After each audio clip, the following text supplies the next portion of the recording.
Hello students, you are listening to podcast Botany for NEET by S. Ramakrishna. In this topic, the biological classification. Keep the NCERT textbook open with you. Listen with concentration. Don't skip, don't scroll. Finally, you are going to feel easiness to connect the dots between various concepts in case of biological classification. Let's begin the topic paragraph wise. In earlier lesson, Living World, what we understood that the huge diversity of organism. To understand the huge diversity of organism, we identified the organism based on similarities, dissimilarities. We named the organism and we grouped the organisms into categories. This process led to classification. So tendency to classify the organism, it was not a new thing. Since the dawn of civilization, right from the beginning of the human history, all our human efforts to classify the organism which was instinctively done, born out of needs. The uses of organism that cater to the human needs, food, shelter, clothing, medicine, protection. So earlier systems, need-based classification, non-refined classification, unscientific classification. First, more scientific attempt by Aristotle, who classified organisms, plants into herbs, shrubs, trees by considering nature of the stem, that is simple morphological character. Soft it is herbs, neither soft nor woody it is shrubbaceous, and hard it is woody. And animals into with red blood, without red blood. So Aristotle classification, it was an artificial system of classification, not considered natural relationship or affinities. So simply it was artificial system of classification. Next, more scientific attempt than Aristotle by Linnaeus, who classified organisms into Plantae, Animalia. Plantae include plants, Animalia include animals. The criteria: presence or absence of cell wall. Cell wall present in Plantae, absent in case of Animalia. Linear system having anomalies, abnormalities, the demerits. We did not differentiate prokaryote and eukaryotic organism, unicellular, multicellular organism, green photosynthetic plant, non-green fungi. Even then, it is a simple system of classification, easy to understand. And many organisms did not fall either of the category, Plantae or Animalia. If you take bacteria, just due to presence of cell wall present in case of Plantae, but not having a true nucleus. And in case of Euglena, it was present in case of Animalia due to absence of the wall, but it is having a plant character, it can perform photosynthesis. So many organisms did not fall either of the category. So the Linnaeus classification, even though it's simple system of classification, easy to understand, a need was felt. It was inadequate. So apart from gross morphological character, we have also to consider nature of cell wall, that is cell wall composition, cell structure, nutrition, reproduction, as well as evolutionary relationship. So since then, number of classification system emerged under similar heading Plantae and Animalia, but composition changing from time to time because number and nature of kingdom understood differently by different scientists. Why? Improvement in understanding of character. Criteria changed from time to time. And Whittaker proposed a five kingdom system of classification much more scientific than Aristotle and Linnaeus. The criteria: cell structure, whether prokaryote or eukaryote, body organization, simple or complex, nutrition, reproduction, and also evolutionary relationship, that is phylogeny into Monera, Protista, fungi, animalia, and plantae. And various questions in case of this five kingdom classification. So, what is the ratio of prokaryotic to eukaryotic kingdom? That is 1 is to 4. Monera, and remaining it is the 4 in case of eukaryote. And in case of Monera, it is autotrophic as well as heterotrophic. In heterotrophic, that is parasitic, saprophytic, symbiotic. In case of Protista, it is autotrophic, heterotrophic. In heterotrophic, parasitic, saprophytic. And in case of the fungi, it is heterotrophic, that is parasitic, saprophytic, symbiotic. In Animalia, it is heterotrophic, that is parasitic, and some animals it is saprophytic like it is earthworm. Plantae, it is autotrophic. Next, in case of Monera, it is the cell structure, and in case of the Protista, also having cell structure, and in case of the fungi, multicellular loose tissue, and in case of the Animalia, tissue system, organ system, organism. And in case of the Plantae, tissue system, organs, and organism. Next, in this five kingdom classification, later into domains, highest level, Monera replaced by bacteria, archaea, and all eukaryotes in case of eukarya. So three domain, that is bacteria, archaea, eukarya. In case of eukarya, protista, fungi, plantae, and animalia. So domains later into six kingdom. So what are the six kingdom? Bacteria, archaea, protista, plantae, and animalia. Next, if you consider the five kingdom classification proposed by Whittaker, what are the issues and considerations that influenced Whittaker to propose the five kingdom system of classification? In earlier system of classification, that is Linnaeus, bacteria, fungi, plants like mosses, bryophyte, pteridophyte, gymnosperm, angiosperm, all included in case of plantae. Because the unified concept was the presence of cell wall. But many organisms differ vastly. Prokaryote and eukaryote differs vastly. They are brought together in case of the plantae due to presence of cell wall. And unicellular algae like Chlamydomonas chlorella and multicellular algae like Spirogera, Eleutheris, Cladophora brought and placed in case of algae.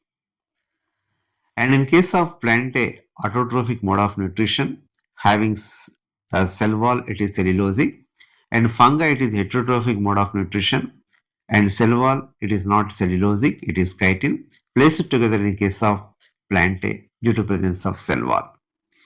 If such characteristics are considered, fungi placed in a separate kingdom, kingdom fungi. Unicellular eukaryotes in case of protista. Bacteria, blue-green algae in case of Monera. So, Chlorella, Chlamydomonas, according to Linnaeus, placed in plantae, now in protista.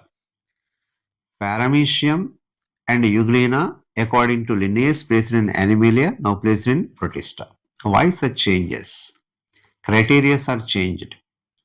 Improvement and understanding of the characters. So, in near future also, we do expect many classification system. So, an attempt has been made to evolve a system of classification which finally reflect morphological similarity, reproductive similarity, physiological similarity, and also phylogenetic relationship, that is evolutionary relationship. So, any classification, it should follow these norms. Morphological similarity, reproductive similarity, physiological similarity, phylogenetic relationship. Morphological characters are to considered in every system of classification.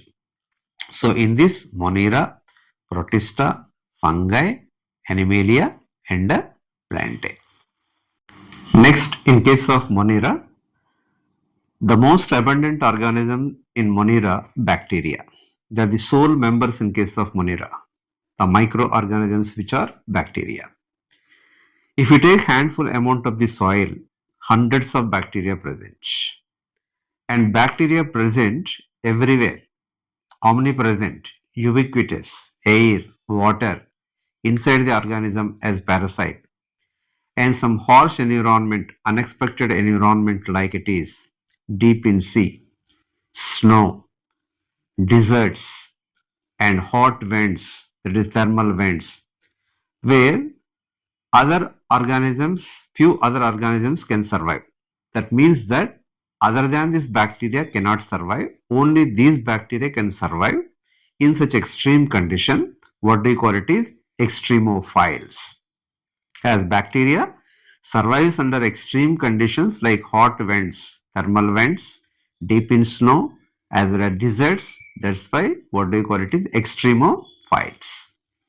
Next, there are four basic shapes in case of bacteria: coccus, bacillus, vibrio, spirillum. Coccus, it is spherical. That may be present as a single or a chain, what we call streptococcus, or irregularly arranged, what we call staphylococcus. In case of bacillus, rod shaped, it may be arranged up to chains, what we call streptobacillus. So bacteria that can be present in the groups coccus and bacillus.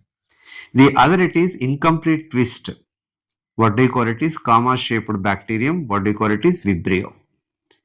Next, spiral shaped complete twist, what do you call it is spirillum. So lonely bacteria are vibrio and spirillum, and arranged up to the groups coccus and bacillus. Next, bacteria are simple in structure, complex in their behavior, because bacteria as a group exhibit great metabolic diversity, because most of them are heterotrophs, some are autotrophs. In case of autotrophs, photoautotrophs, chemoautotrophs.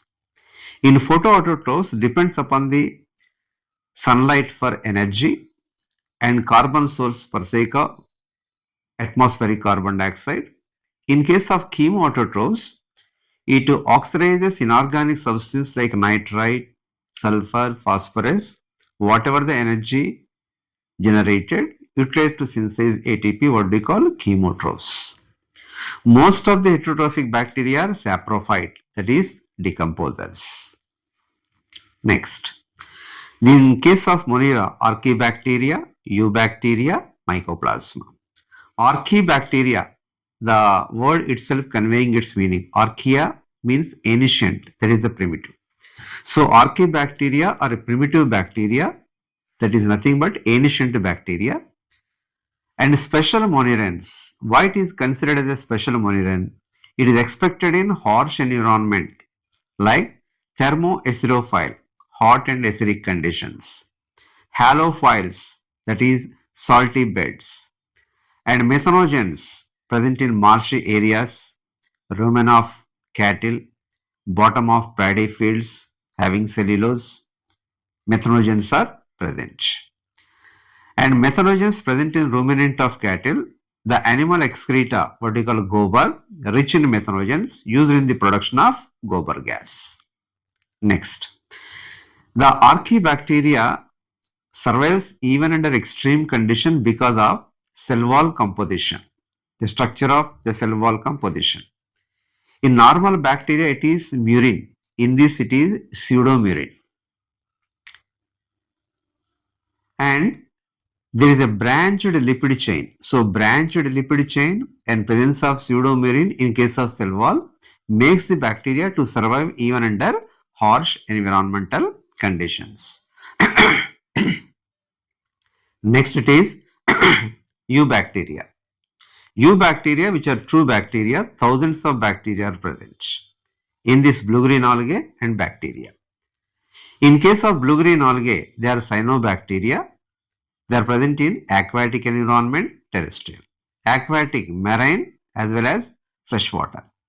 Unicellular in case of Spirulina, multicellular filamentous nostoc, multicellular colonial forms, it is Anabena.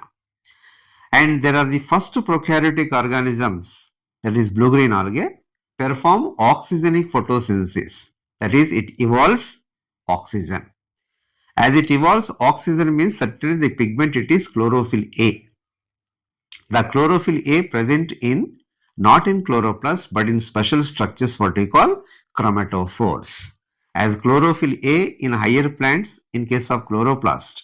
In case of cyanobacteria, chlorophyll A in case of chromatophore. So oxygenic photosynthesis performed by blue-green algae. Next, some blue-green algae having a special cell, what they call heterocyst, under anaerobic condition help in nitrogen fixation. As it helps in nitrogen fixation, increase the fertility of the soil. These blue-green algae, cyanobacteria, are used as biofertilizers to increase the fertility of the soil, especially in case of rice fields. So it can make use of oxygen, produce oxygen, it can make use of nitrogen, it can make use of carbon. Next, as the multicellular filamentous and colonial forms surrounded by its mucilaginous or gelatinous sheath and survives under extreme condition. So the rapid growth in case of polluted water bodies, it forms a green mat. What do you call it is water blooms. Anabena, nostoc, oscillatoria. Next, bacteria. The bacteria having a rigid cell wall. In case of blue-green algae also having a rigid cell wall. And the bacteria, most of the bacteria are heterotrophs, some are it is autotroph. And the bacteria which are helpful for recycling of minerals by acting as chemotrophs. It utilizes nitrite, nitrate, sulfur, phosphorus, help in recycling of nitrogen, sulfur and phosphorus, chemotrophs. Next, the bacteria which are parasitic in case of plants, canker on citrus caused by Xanthomonas citri. In case of humans, tetanus, cholera, typhoid, all it is caused by it is the bacteria. And saprophytic bacteria, that is lactobacillus, helpful for curdling of the milk. And symbiotic bacteria, the bacteria present in root nodules in leguminous plant, that is Fabaceae member, help in nitrogen fixation, that is symbiotic bacteria. And other symbiotic bacteria present in intestine of man, supposed to play a role in case of digestion, it is Escherichia coli. So rhizobium and E. coli both are symbiotic bacteria. So all symbiotic bacteria are not supposed to fix atmospheric nitrogen in case of E. coli. Next, reproduction. Asexual reproduction, it is by binary fission and endospore formation. Rapid method of reproduction, it is binary fission. The parent bacteria divides into two daughter bacteria by fission. And the other method of asexual reproduction, endospore. Thick-walled asexual spore formed in bacteria, what they call endospore. So endospore is a mean of survival, not a method of reproduction, because no new other bacteria are formed from endospore. Only a survival technique for the bacteria. Next, sexual reproduction. Sex organs are absent. Even then, recombination occur by three methods. It is a primitive mechanism: transformation, conjugation, transduction. Transformation, that is genetic recombination, occur between the bacteria through medium, that is water or soil. Transformation. Conjugation, the exchange of genetic material between two bacteria by contacting with the help of sex peeling. That is called conjugation. Next, transduction. The viral mediated gene transfer between two bacteria, what we call it is transduction. So, through medium, transformation. Through contact, conjugation. Through mediator, it is transduction. Next, mycoplasma. So, wall-less mononeurons which are mycoplasma. As it is wall-less, the what do you call it is the pleomorphic bacteria, not in a particular shape. Previously, it is considered to be pleomorphic organism, PPLO.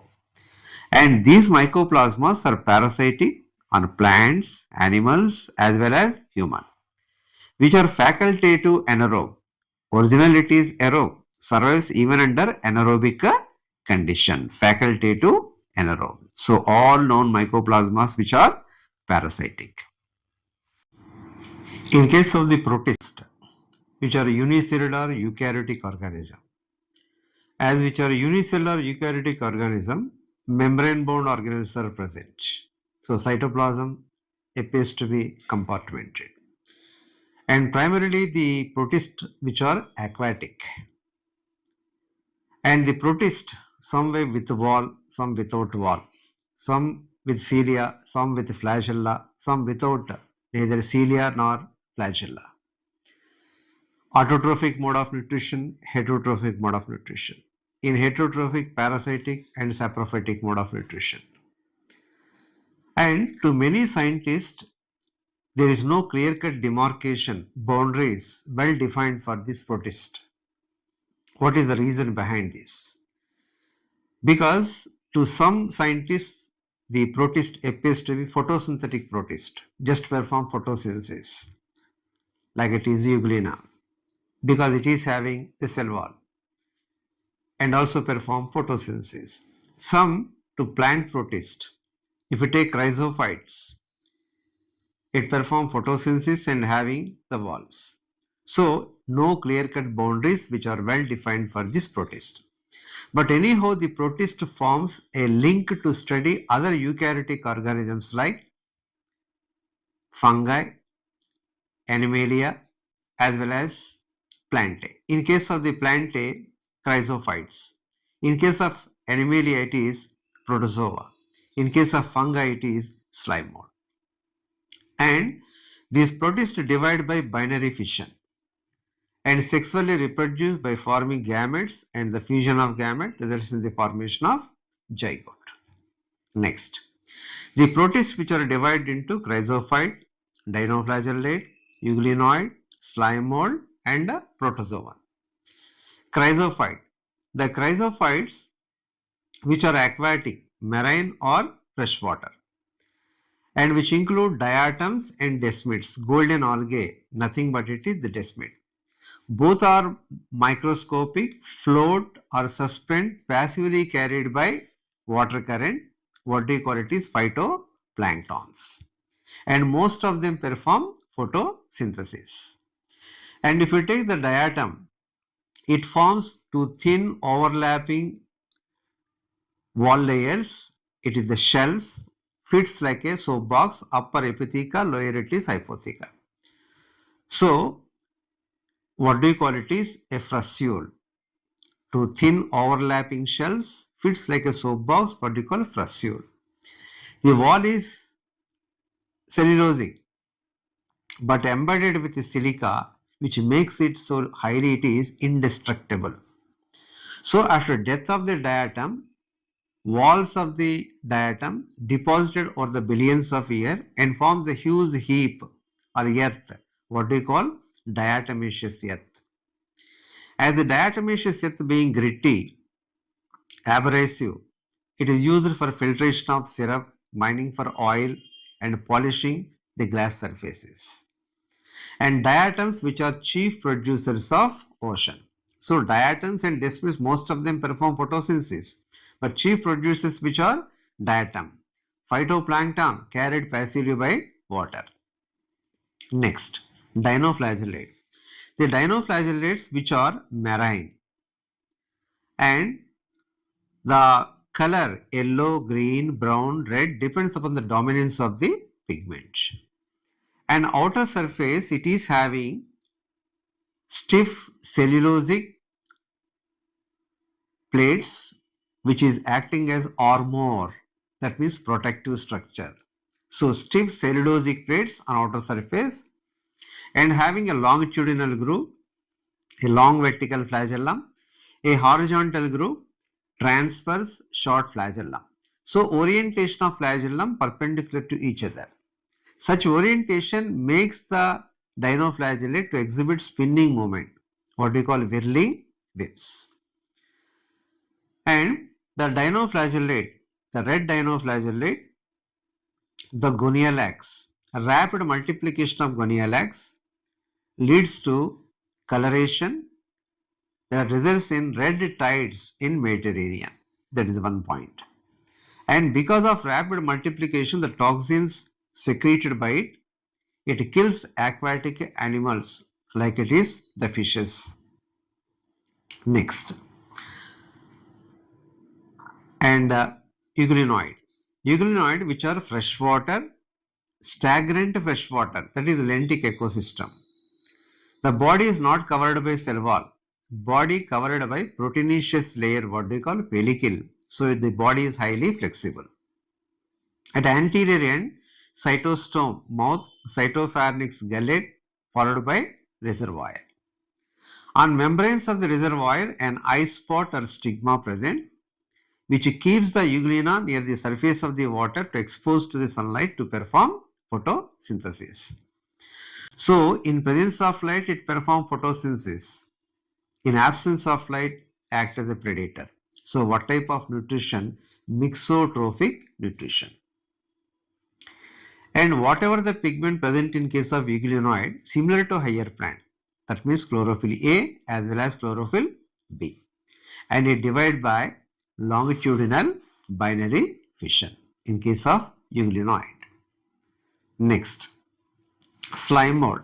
Slime molds which are saprophytic protist, which is multinucleate surrounded by plasmamembrane. So multinucleate mass surrounded by plasmamembrane. It is a moving mass.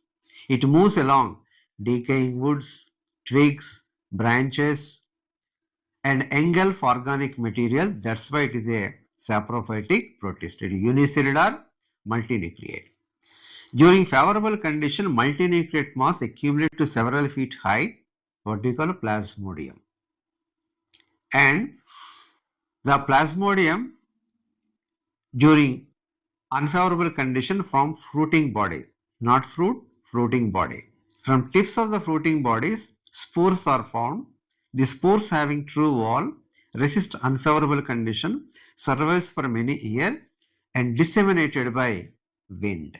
So, body without wall but spore having true walls in case of slime mold. Favorable condition, plasmodium. Unfavorable condition, fruiting bodies. Spores, true walls. Next, protozoan. The protozoans which are primitive relatives of animal. Why primitive relatives of animal?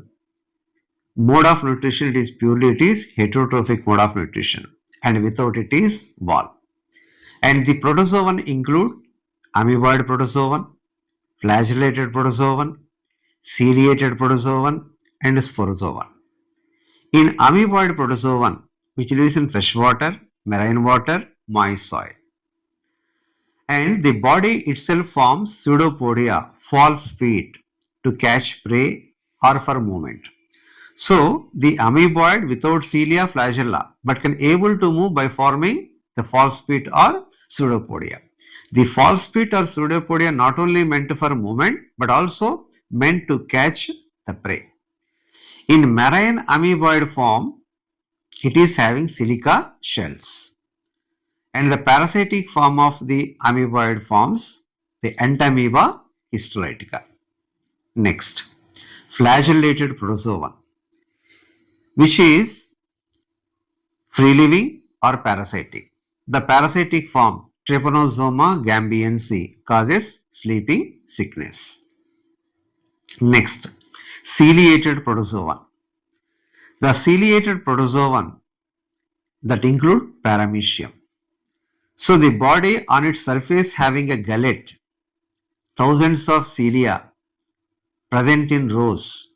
So active thousands of cilia, rows of cilia active movement helps the water to laden with the food stirred into gullet. So water laden with food stirred into gullet due to active ciliary movement present in rows. And it is having macronucleus, micronucleus. So dikaryon. So dikaryon, gullet bearing organism. So gullet bearing organism having cilia, paramecium. Gullet bearing organism having flagella in case of euglenoids. Transverse furrow, longitudinal furrow flagellated, dinoflagellates. Next, sporozoans. The sporozoan, protozoan with spore-like stage, what do you call it is sporozoan. A malarial parasite having a staggering effect on population. That means notorious negative effect on population by causing the disease. So malarial parasite, that is Plasmodium. So spore-like stage in its life cycle, that includes, that is sporozoans.